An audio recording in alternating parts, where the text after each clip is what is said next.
भारत एक किस्म से दो जंग लड़ रहा है।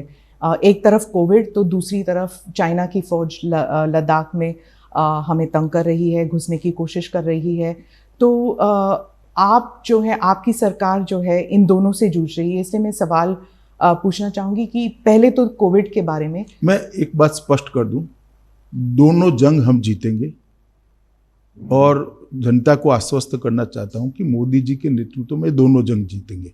परंतु आज मैं सिर्फ कोविड और विशेषकर दिल्ली की कोविड की परिस्थिति के लिए बात करने के लिए आपके सामने हूं, क्योंकि विगत 2 सप्ताह में दिल्ली में बहुत सारे कदम उठाए गए हैं, कोऑर्डिनेशन भी बढ़ा है और धीरे धीरे स्थिति को हम सुधारने का प्रयास कर रहे हैं। मगर कुछ चीज़ें ऐसी है जो दिल्ली की जनता से साझा करना जरूरी है और जागरूकता की दृष्टि से भी ये जरूरी है और उनको जो करना है उसके लिए भी जरूरी। इसलिए आज विशेषकर दिल्ली के कोरोना वायरस की स्थिति पर, संक्रमण के फैलने की स्थिति पर और देश के कोरोना वायरस संक्रमण पर ही बात करेंगे, एक लिमिटेड सब्जेक्ट पर बात करेंगे। जी, दिल्ली के बारे में आप कह रहे थे तो मैं दिल्ली से ही सवाल करती हूँ कि दिल्ली की तुलना जो है वो वुहान से की जा रही है कि बेड नहीं है, टेस्टिंग नहीं है और जनता में एक रोष भी है, घबराहट भी है कि जो हॉस्पिटल्स हैं वो मना कर रहे हैं कुछ लोगों को लेने के लिए और अगर अंदर ले भी रहे हैं तो उनकी फीस बहुत ज़्यादा है।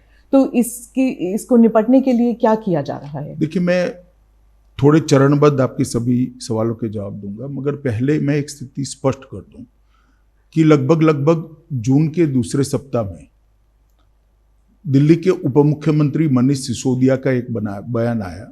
सिसोदिया जी ने बताया कि भाई 31 जुलाई को दिल्ली में 5.5 लाख तक कोरोना के संक्रमित हो जाएंगे, ना जगह बचेगी, ना बेड बचेंगे और एक प्रकार से स्थिति खराब होगी।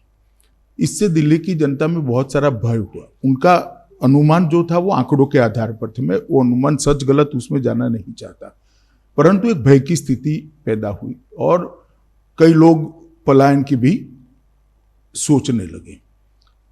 एक दूसरा निर्णय आ गया कि दिल्ली के बाहर की व्यक्तियों को दिल्ली में इलाज नहीं कराया जाएगा। अब मैं आपको बताना चाहता हूं, मैं भी दिल्ली के बाहर का हूं, मैं भला कहां जाऊंगा अगर मुझे कुछ होता है तो। दिल्ली देश की राजधानी है, बहुत सारे राज्य के लोग यहां पर रहते, आते हैं, जाते हैं। आसपास के राज्यों से, जैसे उत्तराखंड से, उत्तर प्रदेश से, हरियाणा से, राजस्थान से ढेर सारे लोग यहाँ बसते हैं। ऐसा करना संभव नहीं था, तो वो निर्णय को केंद्र सरकार ने बदला और ये तय कर दिया कि हर एक व्यक्ति का इलाज हर एक अस्पताल में होगा।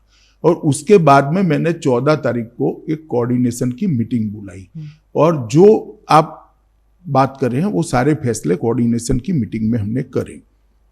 एक कोऑर्डिनेशन की मीटिंग बुलाने की जरूरत इसलिए पड़ी कि दिल्ली का जो एडमिनिस्ट्रेटिव खाका है, इसमें 3, जहां तक कोरोना का सवाल है, 3 एडमिनिस्ट्रेटिव रोल 3 संस्थानों का आता है। तो दिल्ली सरकार स्वतः, दूसरा एमसीडी, 3 म्युनिसिपल कॉरपोरेशन और तीसरा भारत सरकार।